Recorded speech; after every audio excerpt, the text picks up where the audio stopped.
ലോക്സഭാ തെരഞ്ഞെടുപ്പ് മുസ്ലിം ലീഗ് സ്ഥാനാർത്ഥികളെ പ്രഖ്യാപിച്ചു. മലപ്പുറത്ത് ഇ.ടി. മുഹമ്മദ് ബഷീറും പൊന്നാനിയിൽ അബ്ദുസമദ് സമദാനിയും തമിഴ്നാട് രാമനാഥപുരത്ത് നവാസ് ഗനിയുമാണ് ജനവിധി തേടുന്നത്. കേരളത്തിൽ മലപ്പുറം ലോക്സഭാ മണ്ഡലത്തിൽ ശ്രീ ഇ.ടി. മുഹമ്മദ് ബഷീർ സാഹിബാണ്. പൊന്നാനിയിൽ ശ്രീ അബ്ദുസമദ് സമദാനി സാഹിബാണ്. തമിഴ്നാട്ടിലെ രാമനാഥപുരത്ത് നവാസ് ഗനിയാണ്. സിറ്റിംഗ് എം പിയാണ് അദ്ദേഹം. മുസ്ലിം ലീഗ് സ്ഥാനാർത്ഥിയാണ്.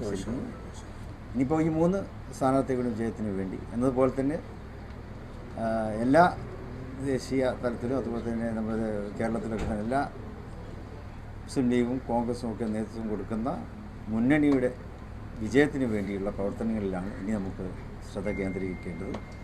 മുസ്ലിം ലീഗിന്റെ പാർലമെന്റ് സ്ഥാനാർത്ഥികളെ പാണക്കാട് സാദിഖ് അലി ശിഹാബ് തങ്ങൾ പ്രഖ്യാപിച്ചു. മലപ്പുറത്ത് ഇ.ടി. മുഹമ്മദ് ബഷീറും പൊന്നാനിയിൽ അബ്ദുസമദ് സമദാനിയുമാണ് മത്സരിക്കുക. തമിഴ്നാട് രാമനാഥപുരത്ത് നവാസ് ഗനി DMK പിന്തുണയോടെ മത്സരിക്കും. ജൂണിൽ ലഭിക്കുമെന്ന് ഉറപ്പു നൽകപ്പെട്ട രാജ്യസഭാ സീറ്റിൽ ആരായിരിക്കും മത്സരിക്കുക എന്ന കാര്യം പിന്നീട് പ്രഖ്യാപിക്കുമെന്നും സാദിഖ് അലി ശിഹാബ് തങ്ങൾ വാർത്താ ലേഖയോട് പറഞ്ഞു. വിവാഹ പാർട്ടികൾക്ക് പ്രത്യേക ആനുകൂല്യം, വിശാലമായ പാർക്കിംഗ് സൗകര്യം. Sahara golden diamonds, Kottappadi, Malappuram. Phone 9744 912 916.